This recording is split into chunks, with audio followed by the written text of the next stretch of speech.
அட்சய திருதியை அன்று தங்கம் வாங்கினால் தங்கம் பெருகும் என்பது பொதுமக்களின் நம்பிக்கையாக உள்ளது. இந்நிலையில் அதிகாலை முதலே தங்க நகை கடைகளில் மக்கள் கூட்டம் அலைமோதியது. தங்கம் விலை அதிகரித்தாலும் நகைகள் வாங்க பலரும் ஆர்வம் காட்டினர். மேலும் கடந்த ஆண்டை காட்டிலும் இந்த ஆண்டு விற்பனை அதிகரிக்கும் என விற்பனையாளர்கள் தெரிவித்துள்ளனர். அட்சய திருதினால இன்றைக்கி நாங்கள் நகை வந்திருக்கோம். தமிழ் பண்பாடு கலாச்சாரத்தில் முன்னோர்கள் நம்ம அன்னதானம் பண்ணாலோ இல்லை நகை வாங்கினாலோ இல்லை யாருக்குன்னா தானம் பண்ணாலோ அது பன்மடங்கு வளருன்றது ஒரு ஐதீகம். தமிழ் பண்பாடு ஐதீகம் இந்த அட்சய திருதினால.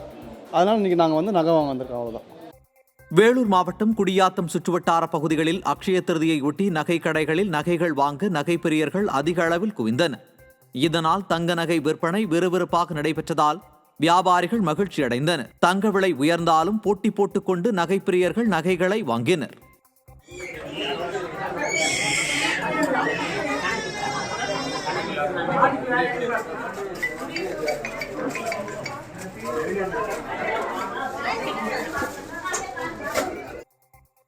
அட்சய திருதியை ஒட்டி திருப்பூர் புது மார்க்கெட் வீதியில் உள்ள 50க்கும் மேற்பட்ட நகை கடைகளில் நகை பிரியர்கள் கூட்டம் அலைமோதியது. அட்சய திருதியை அன்று தங்கம் வாங்கினால் செழிப்பும் அதிர்ஷ்டமும் கிடைக்கும் என்பது நம்பிக்கை. அட்சய திருதியை என்று வாங்கப்படும் தங்கத்தின் மதிப்பு குறையாது என்றும் தொடர்ந்து மதிப்பு அதிகரிக்கும் என்றும் நம்பப்படுகிறது. இந்நிலையில் திருப்பூரில் உள்ள நகை கடைகளில் ஏராளமானோர் தங்க நகைகளை வாங்கிச் சென்றனர். குறிப்பாக 1 கிராம் தங்க நாணயங்களும் அதிக அளவில் விற்பனையானதாக கடை உரிமையாளர்கள் தெரிவித்தனர்.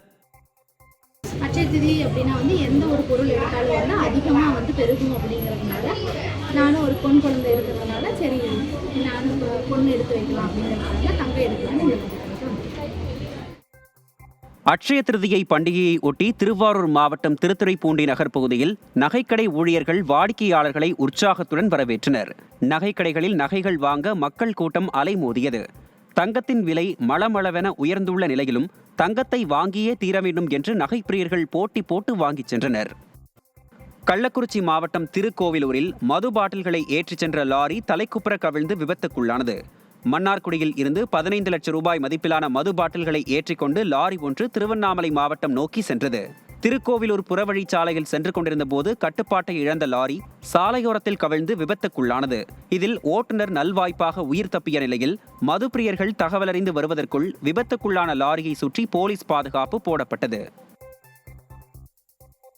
சேலம் மாவட்டம் ஏற்காட்டில் பெய்த கோடை மழையால் காப்பி செடிகளில் பூக்கள் பூத்து குலுங்குகின்றன. மலைப்பாதையில் உள்ள தோட்டங்களில் வெள்ளை படலம் போர்த்தியது போல் காட்சியளிக்கும் காப்பி பூக்களை சுற்றுலா பயணிகள் ஆர்வமுடன் கண்டுகளித்து வருகின்றனர். இன்னும் ஓரிரு நாட்களுக்கு மிதமான மழை பெய்தால் இந்த ஆண்டு காப்பி கொட்டைகளின் உற்பத்தி அதிகரிக்கும் என விவசாயிகள் தெரிவித்துள்ளனர். சென்னை மதுரவாயல் பாலத்தின் கீழே ஏற்பட்ட விபத்தில் 10ஆம் வகுப்பு மாணவர் உயிரிழந்தார்.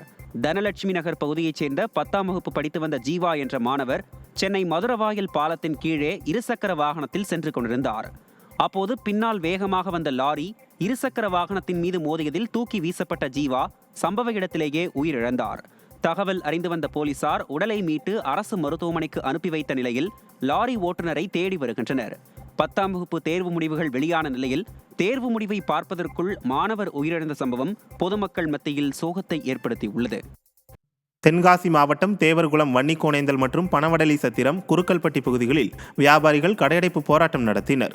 தேவர்குளம் காவல் நிலைய எல்லைக்குட்பட்ட பகுதிகளில் உள்ள கிராமங்களில் குறிப்பிட்ட சமுதாயத்தினர் மீது போலீசார் பொய் வழக்கு பதிவு செய்வதாக கூறி ஜனநாயக முறையில் போராட முயன்றவர்களை போலீசார் கைது செய்ததை கண்டித்து கடையடைப்பு போராட்டம் நடைபெற்றது.